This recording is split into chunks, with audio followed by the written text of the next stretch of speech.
மத்திய கிழக்கில் நிலவும் உலகளாவிய மோதல்கள் மற்றும் பருவகால மாற்றங்களால் எரிவாயு விலைகள் உயர்ந்து வருவதால் கனேடியர்கள் கடும் நிதி நெருக்கடியை உணர்கின்றனர். டொரண்டோவில் ஹியூயன் என்பவர் சாதாரணமாக தனது சிறிய ரக காரில் எரிபொருள் நிரப்ப $50 போதுமானதாக இருக்கும் என்று கூறுகிறார். ஆனால் திங்கட்கிழமை மதியம் டொரண்டோ நகரின் மையப்பகுதியில் உள்ள எரிபொருள் நிலையத்தில் அவர் எரிபொருள் நிரப்பிய போது அதற்கு $50க்கும் அதிகமாக செலவாவதாகவும் அது கவலை அளிப்பதாகவும் தெரிவித்தார். இது மிகவும் விலை உயர்ந்தது.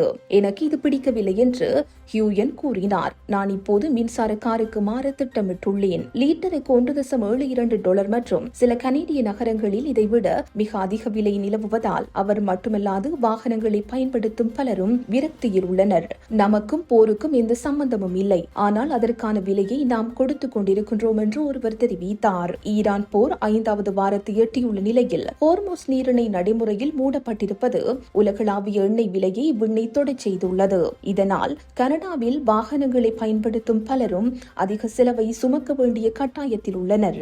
வரி சலுகைக்கான அழுத்தம் அதிகரிப்பு, மத்திய மற்றும் மாகாண அரசாங்கங்கள் மக்களுக்கு நிவாரணம் வழங்க வேண்டும் என்று கனேடிய வரி செலுத்துவோர் கூட்டமைப்பு மீண்டும் கோரிக்கை விடுத்துள்ளது.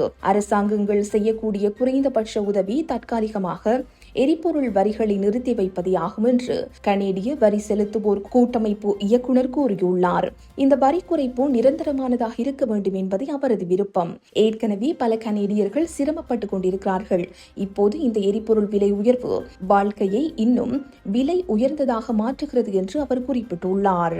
இந்த செய்தி உள்ளிட்ட மேலதிக விரிவான செய்திகளுக்கு www.behindmenews.org என்ற எமது இணைய பக்கத்தினை பார்வையிடவும்.